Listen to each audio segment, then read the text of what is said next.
pessoal, bom dia a todos. Então, na aula passada a gente falou um pouco sobre a lei de Biot-Savart e vimos um exemplo.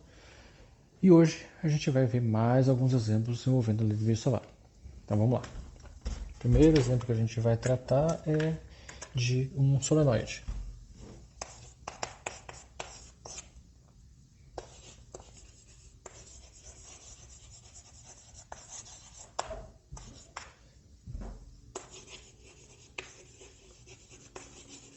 Então a gente vai ter um solenoide que vai ser um solenoide circular, percorrido por uma corrente I.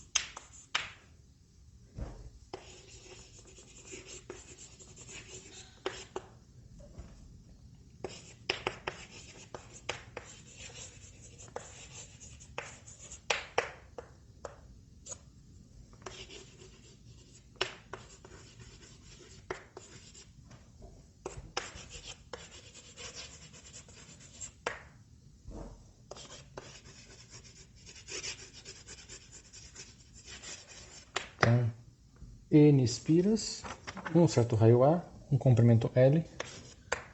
Então é um solenoide finito. E a gente quer achar o campo magnético no eixo do solenoide.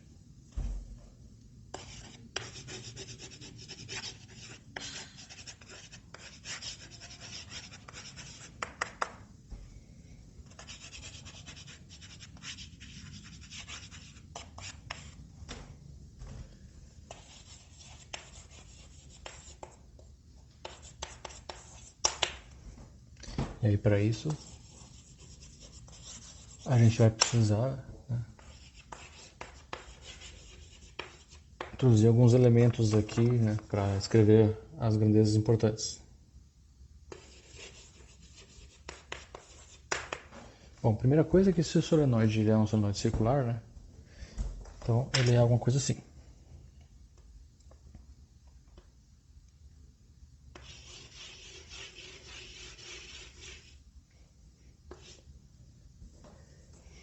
E aí cada uma dessas voltas aqui tem um certo raio que é A. Então existe, pensando no seu eixo, existe um eixo e daí você tem uma simetria do solenoide, que é circular, então desse eixo. Essa simetria é uma simetria do tipo cilíndrica. Se você pegar e girar o solenoide em torno desse eixo, nada acontece. De modo que o campo magnético também acaba tendo essa simetria cilíndrica. Isso nos remete então a usar justamente coordenadas cilíndricas para poder escrever as coisas. E aí com isso a gente define esse eixo como sendo eixo Z. E aí a origem aqui desse eixo está em algum local aqui. Então pensando nisso daqui, o solenoide tem um certo tamanho que é L, são N espiras,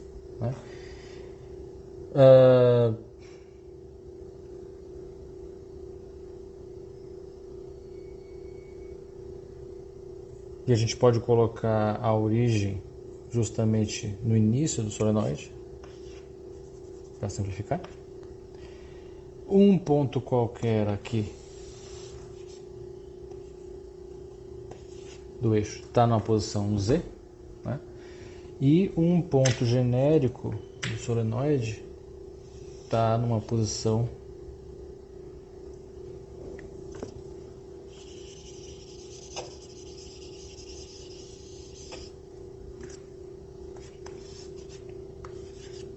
Z'.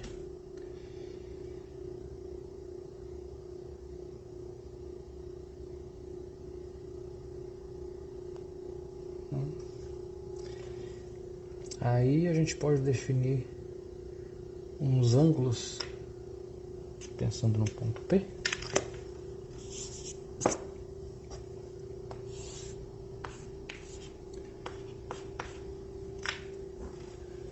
Que são ângulos de abertura do solenoide. Então,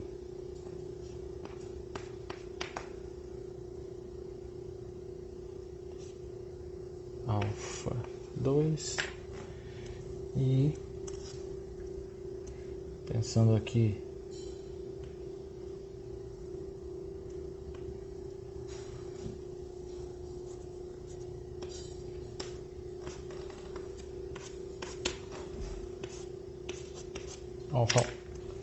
então o ângulo que a parte mais próxima e a parte mais longínqua do solenoide fazem com, né, o eixo Z. Então, esse é um jeito de visualizar, o outro jeito de visualizar, né, daí envolve, só para a gente poder pensar numa outra forma,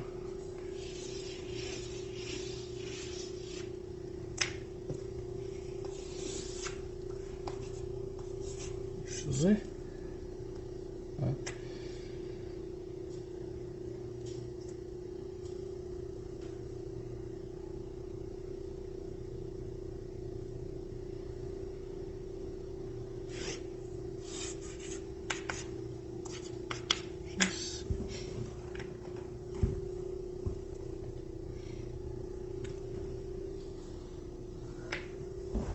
A gente vai ter, então,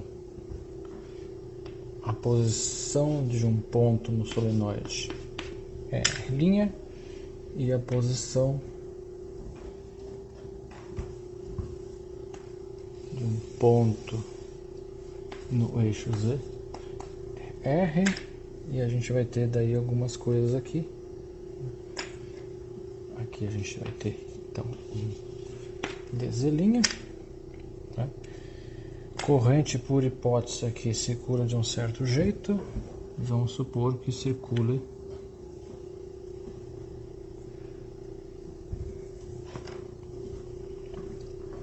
dessa forma aqui,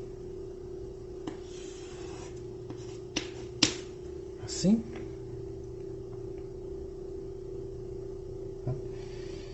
E aí a gente vai ter o seguinte, termos de algumas grandezas que a gente vai precisar. Primeiro, o DL linha, né, vai ser alguma coisa do tipo A d θ linha θ versor, né, θ linha, sendo que θ linha é algo variável, né? Então, D' é um elemento, né, de arco aqui do solenoide, que é circular, e aí a gente vai ter alguma coisa do tipo A dθ, né, dθ', para não misturar com a posição do observador. Posição do observador é algo do tipo zk, porque a gente está no eixo, e a posição do elemento de corrente é alguma coisa do tipo A rolinha mais Z' K, né? Em coordenadas cilíndricas a gente vai ter isso daqui, sendo que o ρ versor também é variável. Rolinha também é variável. E aí, eventualmente, a gente vai precisar disso, né? Rolinha é cosseno θ' I mais seno θ' J. E θ' é a derivada disso aqui, menos seno θ' I mais cosseno θ' J. E eventualmente a gente vai precisar desses versores para poder montar a equação da lei de Biot-Savart.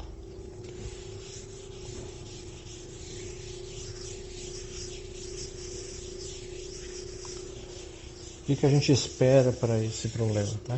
Dado a simetria circular, o campo magnético gerado no ponto P, né, deve ter apenas componentes Z. Se a gente pensar numa espira, né, então uma espira desse solenoide vai gerar um campo magnético na direção do eixo, então a soma de espiras vai gerar, né, campos magnéticos na direção do eixo Z.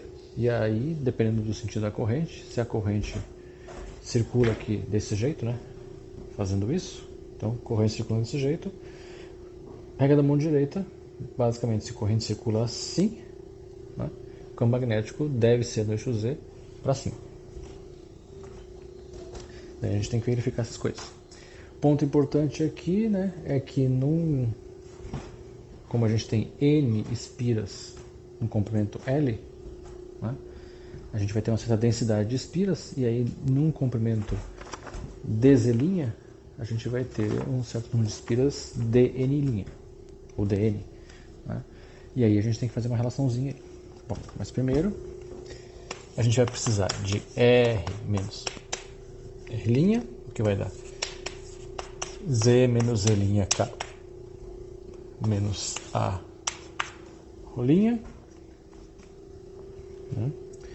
Vamos precisar do módulo desse negócio, de R menos R', o que vai dar basicamente A quadrado mais Z menos Z' ao quadrado raiz.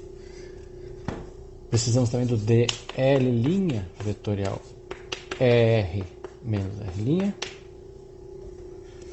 o que é, então, um A de θ, vetorial Z menos Z' K menos A rolinha, o que vai dar, né, A de θ', e aí é θ vetor K e θ vetor ρ. Θ vetor K dá rolinha.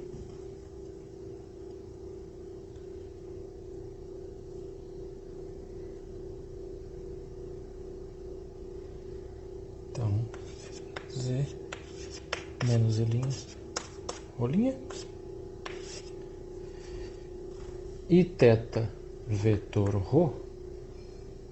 ρ dá menos K. Com esse menos aqui dá mais.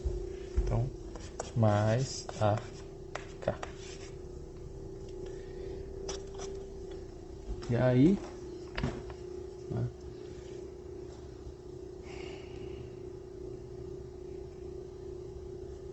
considerando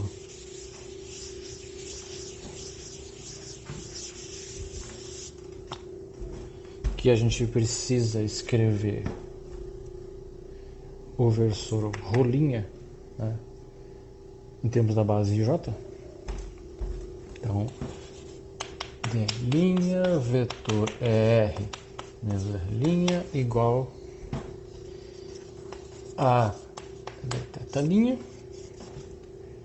então AK mais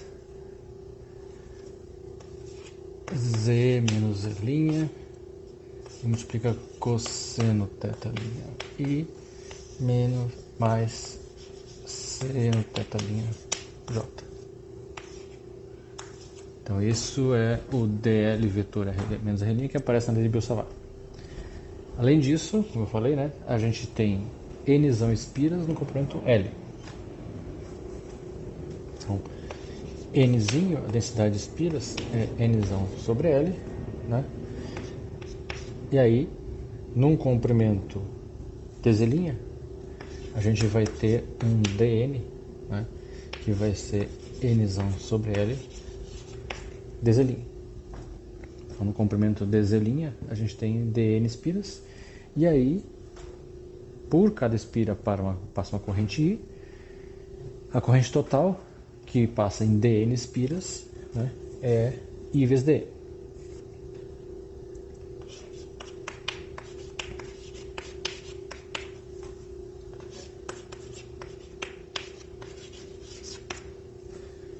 Então a corrente, né, que passa em dn espiras, na verdade isso aqui é um di, né, é dada por essa relação aí. Daí agora a gente pega e junta tudo, né, para montar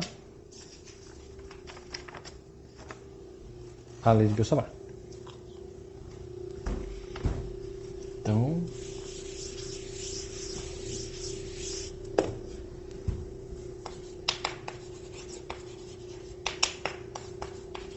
a lei de Biot-Savart vai ficar na forma diferencial, né, μ0 sobre π, né, e aí temos aqui algo grande. Primeira coisa, vai a corrente. Então, dei Aí temos o A de tetalinha, A, K, Z linha, cosseno teta,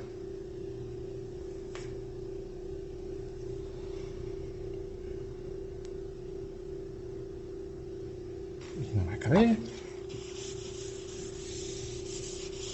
Então, corrente N I sobre L, Z' que multiplica, né, A de tetalinha,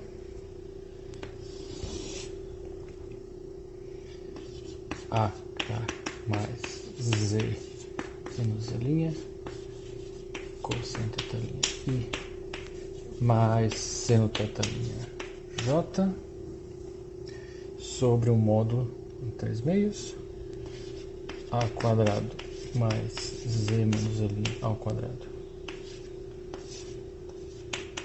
3 meios,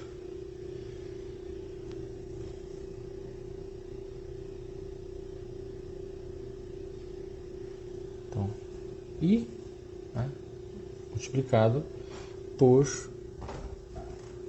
dl vetor R menos R', que é isso aqui de cima,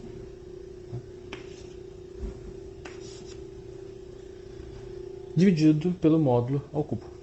Então, só rearranjando esse negócio aqui,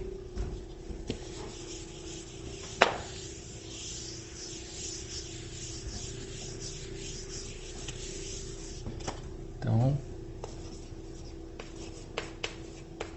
colocando algumas coisas que já são constantes em evidência, M0, NI, A, 4πL, né? Esse cara aqui, esses aqui, e aí multiplica isso tudo por Z menos Z', cosseno tetalinha I mais seno tetalinha J, mais AK, A quadrado mais Z menos Z' ao quadrado, a 3 meios, né? Deixa eu botar aqui D tetalinha DZ'. Então a gente tem que fazer uma integral em tetalinha e também tem que fazer uma integral em Z'. Então, o B, campo magnético, né, vai ficar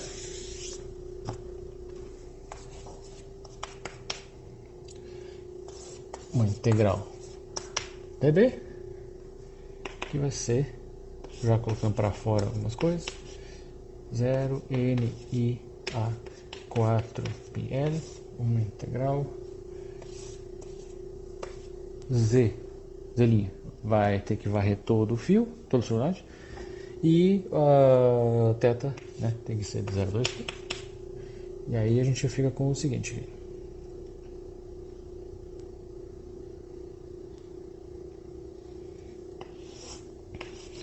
dθ', dz', A quadrado mais Z menos Z' ao quadrado,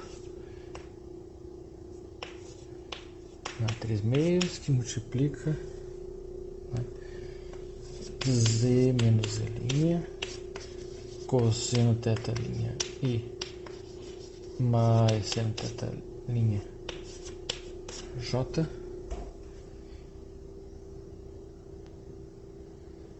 mais AK. Isso aqui. Bom, a gente pode pegar e separar essa integral, né, em 3, né, uma em I, uma em J e uma em K. Qual que é o ponto importante aqui? Né?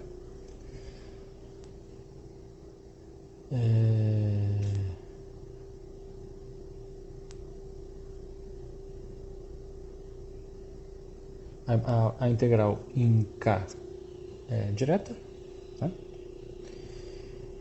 E a integral em cosseno ou em seno, né, já que a dependência em θ' é só aqui, a gente vai ter, né, que, nesse caso,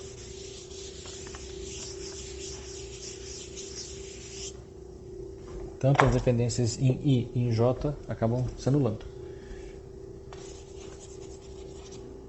Já que integral do cosseno θ' é θ', integral do cosseno é seno. Então, a parte em I, zero.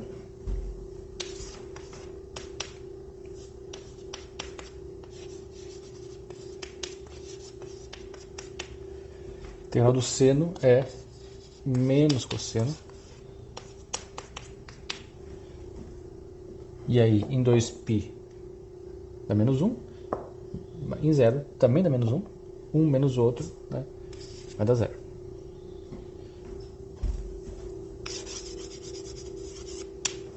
E aí resta apenas, né, a integral em K. A integral em K, a componente K da integral. A integral em dθ' disso dá simplesmente 2π. A gente já pode fazer direto. E aí a gente já vê que realmente a gente só tem componente, né, na direção z. Então, já tirando coisas para fora. 0 ni a quadrado, por causa daquele outro a ali, 4πl k vezes 2π da integral em θ', sobra dz' a quadrado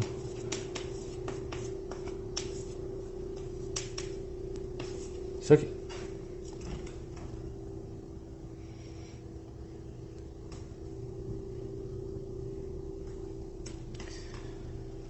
Aí aqui a gente faz uma substituição trigonométrica para poder fazer essa conta, né? Então, por exemplo,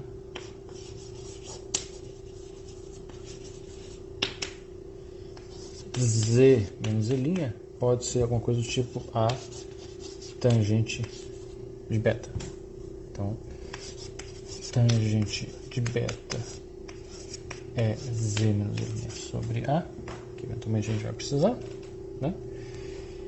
E menos dz', né, é igual a secante ao quadrado de beta de beta.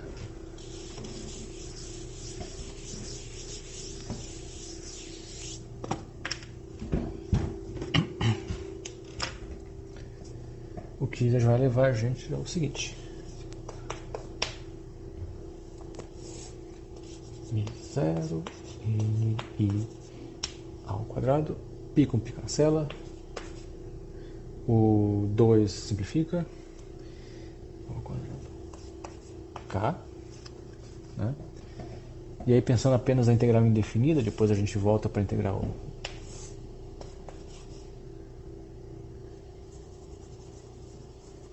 definida. Então, menos a secante ao quadrado de beta de beta, né? E aqui a gente vai ter um a ao cubo, né? Porque colocando z menos z' igual a tangente, aqui vai dar a quadrado mais a quadrado tangente ao quadrado, a quadrado evidência, a quadrado 3 vezes a ao cubo, 1 mais tangente ao quadrado, secante ao cubo.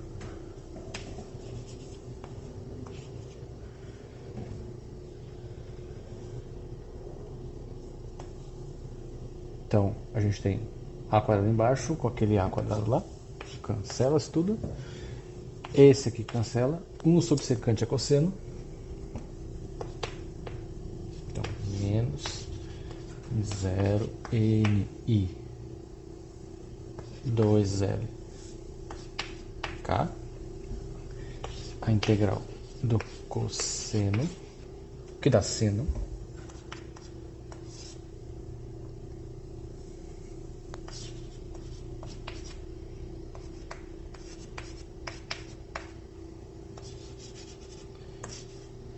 e aí, né, a gente pode pensar, depois a gente volta para falar como é que fica, de um beta 1 até beta 2.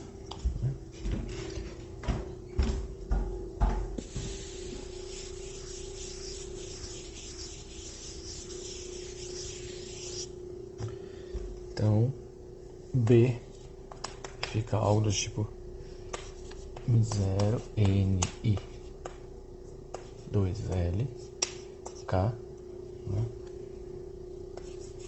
Seno de beta 1 menos seno de beta 2, nessa ordem, por causa que a gente usa esse menos aqui para trocar a ordem de aplicação. Bom, se a tangente de beta é Z menos Z' sobre A, tangente é seno sobre cosseno, cateto oposto sobre cateto adjacente. Então, o seno de beta, né, A quadrado mais Z menos Z' ao quadrado raiz, né, e Z menos Z'.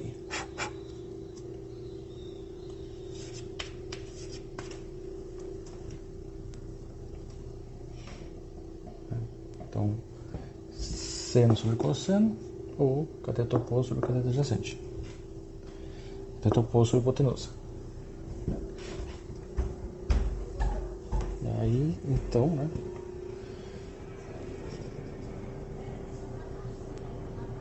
Quando Z' é igual a 0, seno de beta 1, né, vai ser Z sobre A quadrado mais Z quadrado raiz.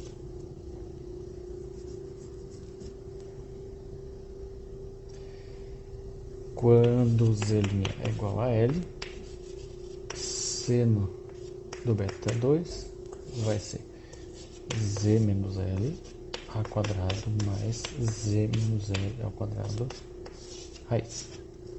Agora a gente pega isso e substitui lá.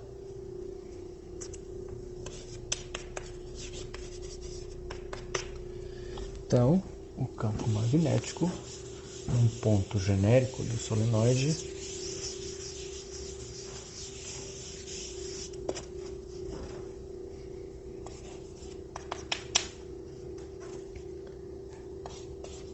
M0 NI 2L Z quadrado mais A quadrado menos Z menos L ao quadrado mais A quadrado raiz K.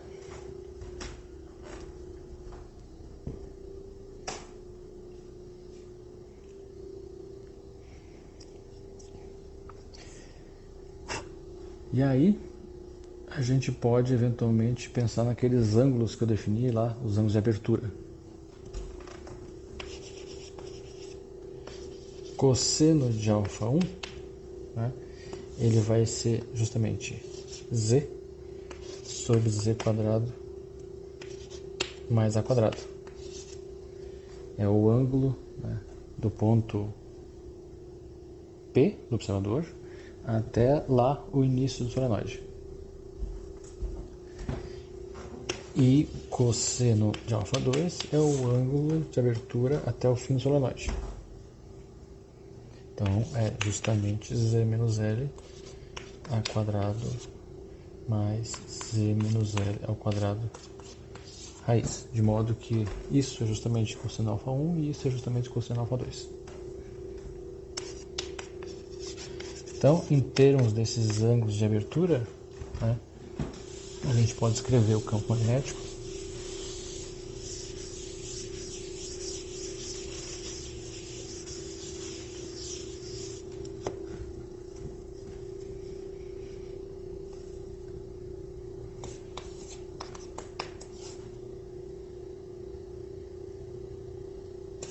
M0 NI 2L. Lembrando que isso é a densidade, né, só para ter na cabeça. Cosseno alfa 1 menos cosseno alfa 2. E aí a gente pode investigar, né, um limite, né, que é um limite importante, Então, isso é para um solenoide finito qualquer, né? O ponto P pode estar em qualquer lugar. Se o ponto P está na região dentro do solenoide, né? No eixo Z, mas dentro do solenoide, né? Então você tem um ângulo alfa 2 lá e um ângulo alfa 1 aqui, né? Então, dependendo de onde é que está o ponto P, né? Esses ângulos aqui são medidos a partir do eixo solenoide, né? E aí ficam basicamente na faixa entre 0 e π. Né? Se o solenoide é infinito, que aí é um caso importante disso aqui, né?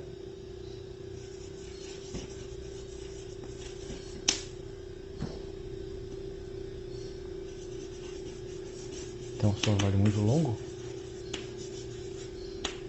basicamente um extremo do solenoide vai para menos infinito e o outro extremo vai para mais infinito. Se você pensa dessa forma, né?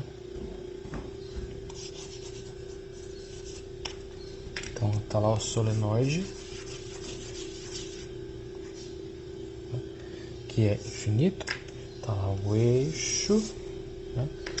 E aí você tem lá o seu ponto P aqui, né? Esse extremo do solenoide vai para menos infinito. Esse extremo do solenoide vai para mais infinito. Então, pensando nos ângulos aqui, né? Esse ângulo,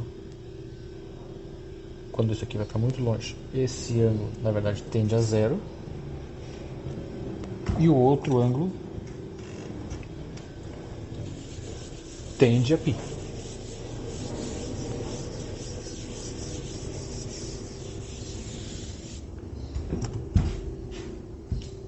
No caso, o alfa 1 tende a 0, né? Para cá, por causa que era medida aqui assim, né?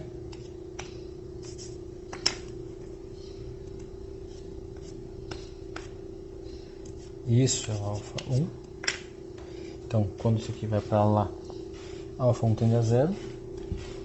E o outro ângulo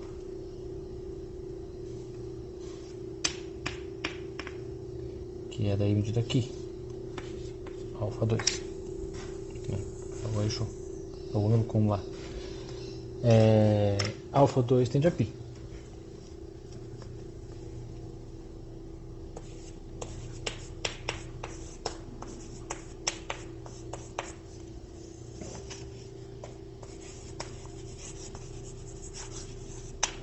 Então, para um solenoide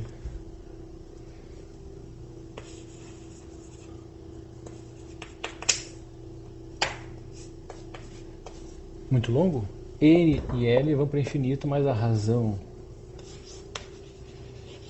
que é a densidade, então B vai ficar, né, M0 N I 2 1 menos 1, tá? Ou seja, M0 N I K. Então, isso é o campo magnético gerado no interior de um solenoide, né, no eixo dele, e aí não é só no eixo, né, mas no eixo do solenoide, né, quando o solenoide é muito longo. Tá? Esse resultado aqui vale não só no eixo, mas vale em qualquer lugar dentro do solenoide. Tá? Então, a gente resolveu o problema aqui do solenoide, seja finito ou infinito, né, para achar o campo magnético no eixo desse solenoide. Tá? Aplicação da energia solar. Bom, próximo exemplo, né? Aqui a gente estava usando basicamente fios, né? Mas a gente pode ter corrente distribuída não só em fios, mas também eventualmente no volume. E o que a gente quer agora introduzir é quando você tem uma distribuição de corrente em uma superfície, para introduzir uma densidade de corrente apropriada para esse caso. Né? Então, próximo exemplo, né? A gente vai ter um disco. E esse disco gira. Esse disco tem carga colocada sobre ele.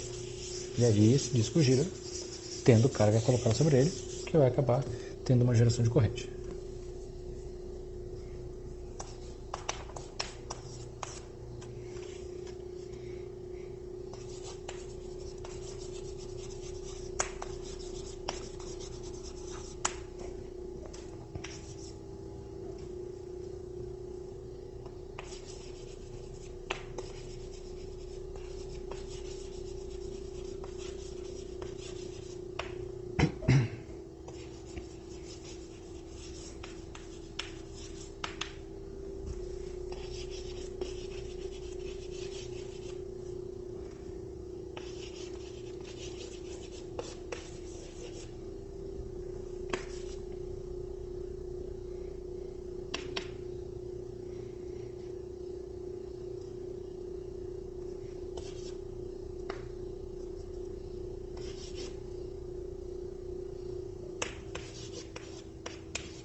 Então a gente vai ter uma densidade superficial de carga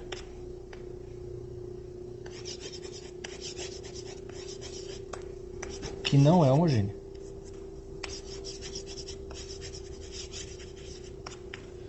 Na verdade,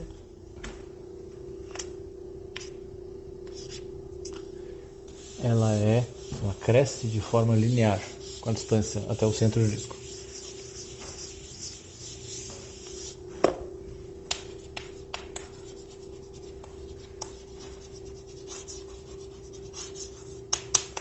A forma funcional é dada por αd, onde α é uma constante.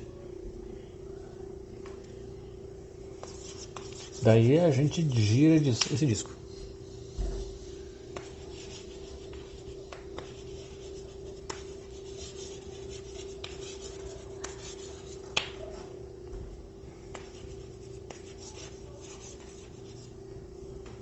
Em torno do seu eixo, né?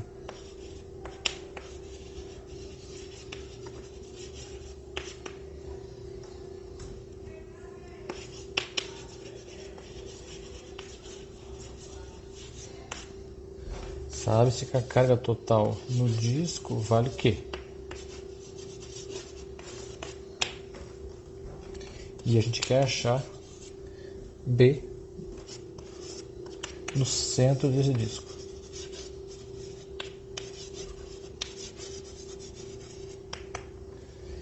Então, em termos de desenho, né,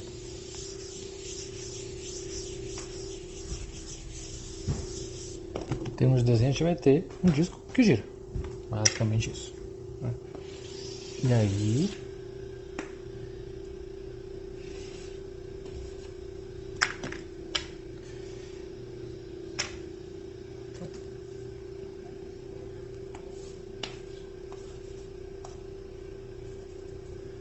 pensando em termos de velocidade angular, né?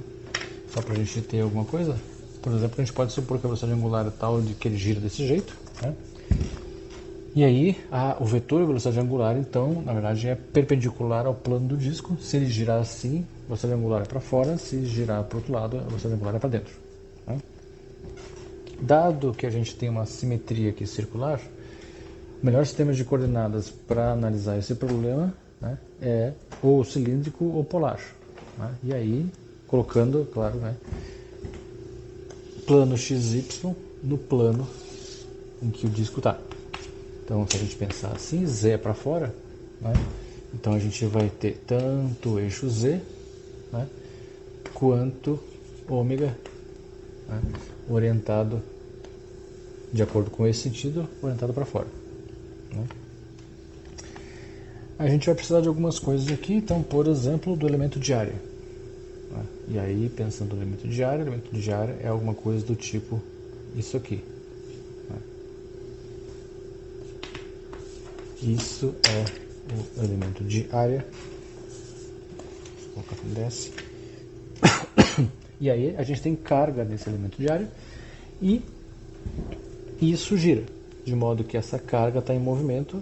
Isso faz com que a gente tenha então corrente, a geração de uma corrente, E a gente tem então, né, geração de campo magnético, na verdade, em todo o espaço, não só no centro, né, do disco, mas tem campo magnético em toda a região. Só que por causa da questão da simetria, né, no centro do disco é razoavelmente simples de calcular, no eixo do disco fica de tarefa para vocês fazerem, mas fora do disco aí é coisa um pouco mais complicada. Né? Então, coisas para serem determinadas. Como a gente sabe a carga total no disco, né? E como a gente sabe a densidade de carga, então o parâmetro alfa na verdade pode ser obtido. Né? E aí, pensando em coordenadas polares, né, o elemento de área envolve, né, coordenadas polares.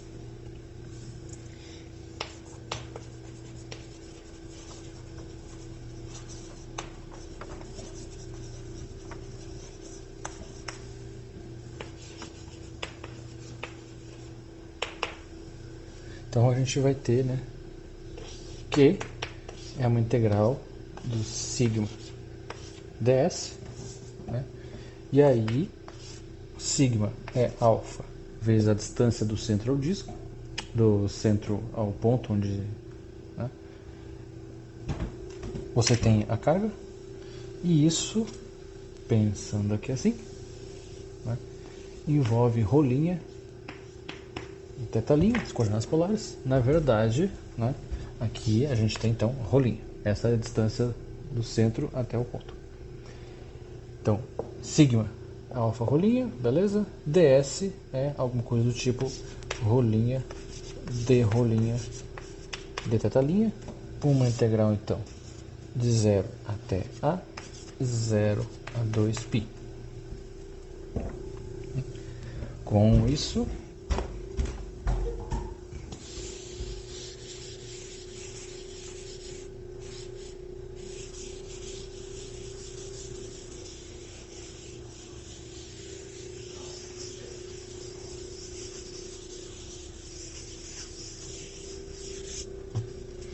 a gente tem o seguinte, né? Bom, alfa sai da integral, a integral em θ vai dar 2π, a integral em rolinha, né? A gente tem um rolinho ao quadrado, então dá um rolinho ao cubo sobre 3, né? Que é de 0 até a, né? O que vai dar então 2π sobre 3 alfa, e aqui vai dar a ao cubo, de modo que o alfa 3q 2π ao cubo. É isso. E então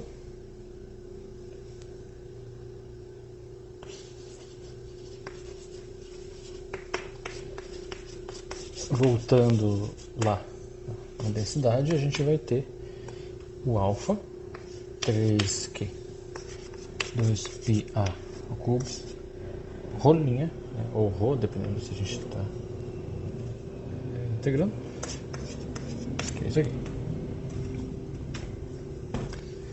Então o primeiro passo era achar isso daí. Tá, próximo passo. A gente tem uma carga que se movimenta. Então a gente vai ter uma densidade, né? Uma densidade que é uma densidade do tipo superficial, né?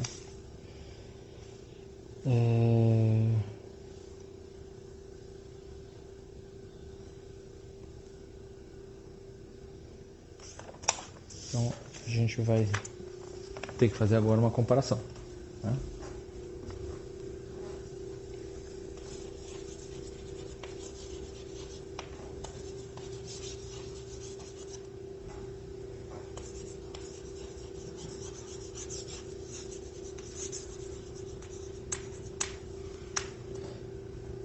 A gente viu o seguinte, pensando aqui, eletrostática e magnetostática.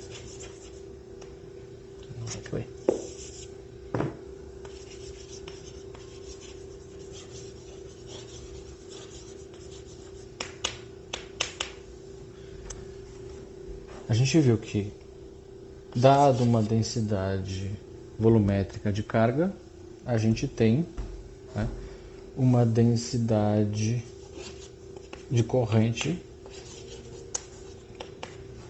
né, que envolve ρ vezes V. Né? Isso dá um J, e um J é uma densidade que acontece num volume, mas de uma corrente que atravessa uma superfície. Então, densidade volumétrica de corrente superficial. Amperes por metro quadrado. Né? A gente tem lambda por uma densidade linear de carga. E aí, né, a gente tem um lambda V para corrente, que é comparado com IDL. Então,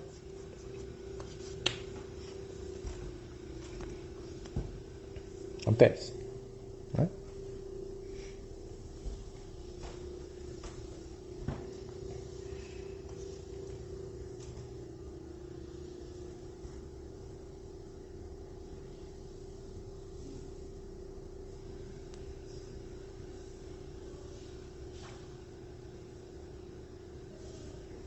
No caso, I dele.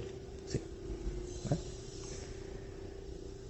E aí, para o sigma, então, correspondentemente, a gente vai ter alguma coisa que é sigma vezes V. Então, você vai ter uma certa densidade de carga numa superfície, né?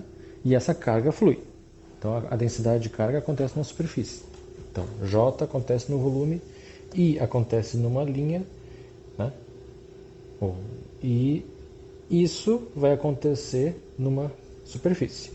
Isso para nós vai ser, né, K, que é a densidade, então, IJK, né, que é a densidade, e aí a gente tem que lembrar, né, que ela acontece numa superfície, mas ela flui através de uma linha. Deixa essa figura aqui por enquanto, que eu vou precisar de algumas coisas dela. Né? Então, só para ilustrar.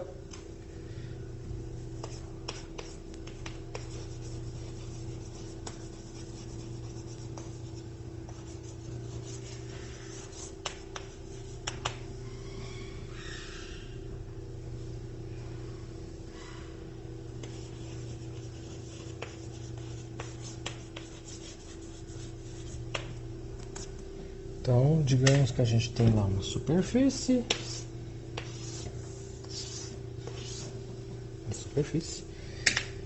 Aí, nessa superfície, né, você tem aqui tem sigma, e aí tem sigma vezes V, que é justamente esse K. E aí, né, isso eventualmente atravessa uma linha, que é o correspondente, né, uma curva, né, que é o correspondente a J atravessar uma área. J atravessar uma área é igual a K atravessar uma linha. E aí você vai ter, né, um certo fluxo de corrente através dessa linha. Né? E aí, com isso, né, a lei de Biot-Savart, então, agora, né, sofre uma adaptação para o caso, né, em que você tenha justamente uma densidade de corrente.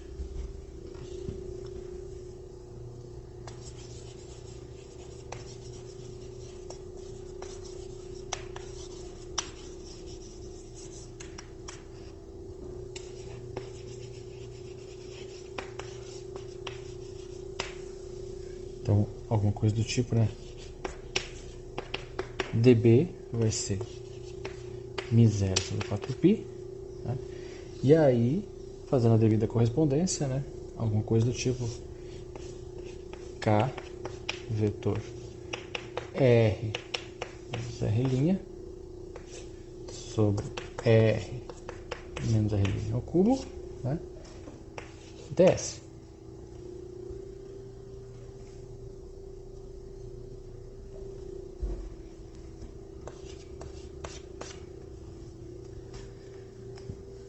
E aí, o que a gente tem aqui é justamente isso. A gente tem uma densidade superficial de carga que se move com uma certa velocidade, né? E a gente tem que achar essa velocidade, mas se move com uma certa velocidade, e aí vai gerar um certo casão, uma densidade linear de corrente superficial, né?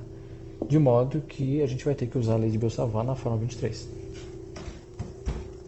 Então a primeira coisa que a gente tem que fazer é determinar, né, já que é para usar algo do tipo sigma vezes V, a gente precisa determinar V. V, né, de um ponto girando lá naquele disco.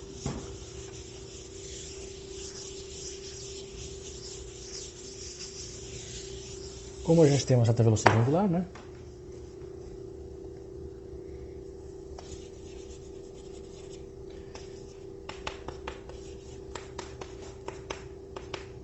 Então, por um dado ponto, né, a gente tem V é ômega vetor R'.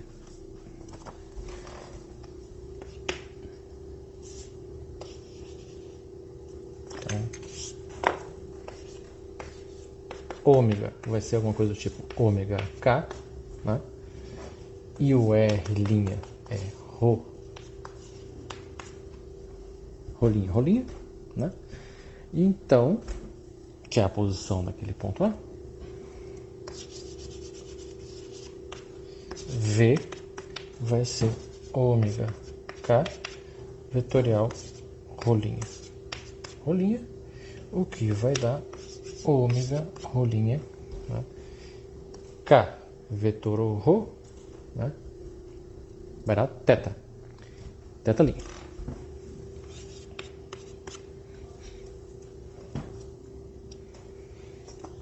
Então V é isso, né? E aí, deixa que eu desenhe ainda, que eu posso precisar dele.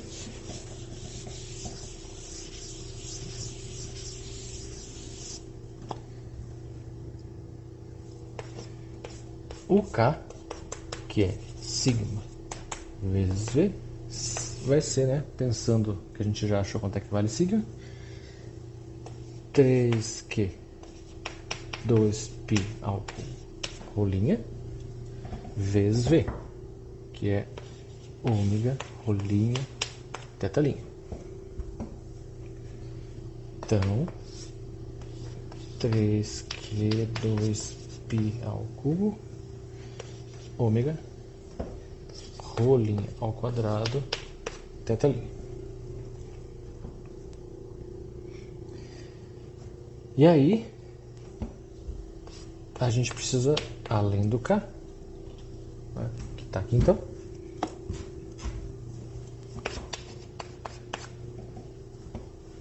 aqui a gente usou 22. Precisamos do R e do R', posição do observador, posição das fontes. A gente quer, né, o campo magnético no centro.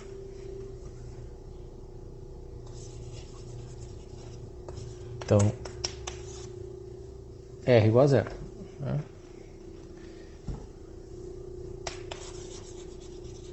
E aí, R menos R' é igual a menos rolinha, que a gente já tinha o R' escrito antes.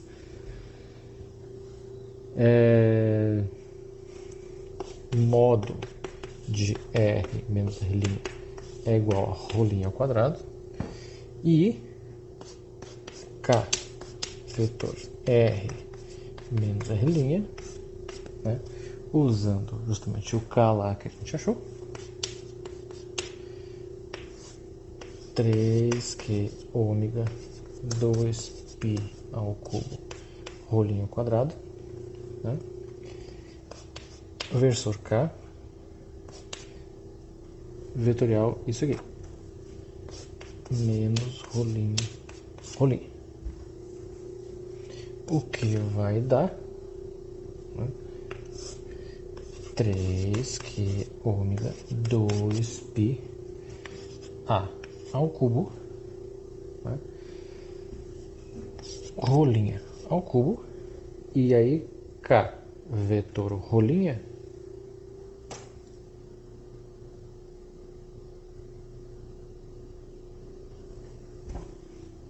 que é θ. Desculpe. Θ vetor ρ, né? Θ vetor ρ dá menos K. Com menos dá K. Não confunde este Kzão, que é da densidade de corrente, com o Kzinho aqui, que é o versor K. Então isso é o K vetor R menos R', e aí agora a gente monta isso na equação, né, de Biot-Savart. Então, portanto, montando o B, aliás, desculpe, o B, né, que é a integral de B, que vai ser μ0 sobre 4π integral, vai ser uma integral dupla, né? Do que? Daquele K que a gente acabou de achar. Então, 3Q ômega 2π ao cubo, rolinha ao cubo, né? K, aí tem elemento de área, rolinha de tetalinha sobre rolinha ao cubo, 0 a 2π 0a, o que vai dar, então, tirando um monte de coisa para fora, 3Q ômega 2πa ao cubo, né? O K vai para fora, a integral em tetalinha dá 2π, esse aqui na verdade vai ser com esse daqui dá rolinha ao quadrado sobre 2, o que vai dar A quadrado sobre 2. De modo que esse cancela com esse cancela com esse, que tem um 2 que vai com um 4 lá. E aí, acho que eu vou até deixar aqui, né? Que vai dar μ0, não vai dar. Muito apertado isso. Mas eu vou deixar aqui. Então, aproveitar que já está o desenho. Então vai ser o seguinte: aqui tem um 2, com 4 vai dar um 8. Então, 3 μ0, né, que ômega 8πa K. Mas também dá para escrever isso como 3 μ0 Q 8πa ômega, né? Então é um múltiplo do vetor ômega, porque ômega vezes K é ômega. E aí tanto faz se o ômega está para cá, girando daí assim, ou está para lá, girando para o outro lado, né? É um múltiplo do ômega, né? O campo vai ser na direção mais Z se a carga Q for positiva, supondo o ômega assim, né? E menos Z se a carga Q for negativa, né? Então, isso daqui é a resposta, só para lembrar aqui, né, que a gente está calculando isso aqui, né, na origem, que é o centro do disco, tá? Fica a tarefa para vocês calcular isso no eixo Z, né, que é razoavelmente simples também, né? Então, fica a tarefa para vocês, tá? Então, uma coisa importante que a gente viu nessa aula foi a introdução da densidade de corrente, né, que acontece numa superfície, né, densidade linear de corrente superficial, né, que tem a ver com a densidade de carga sigma, né, e aí a gente viu dois exemplos de aplicação da lei de Biot-Savart, né. O que a gente vai fazer na próxima aula? Né? Na próxima aula a gente vai falar sobre a lei de Gauss magnética, né? Seria o correspondente da lei de Gauss elétrica. E aí a gente vai ver, né, como é essa lei e o que ela representa. Então, pessoal, obrigado a todos. Até a próxima aula. Tchau! Se gostou, curte o vídeo, né? Dá um joinha, né? Ajuda o canal. E perguntas, né, comentários, pode deixar aqui embaixo na descrição do vídeo. Tchau!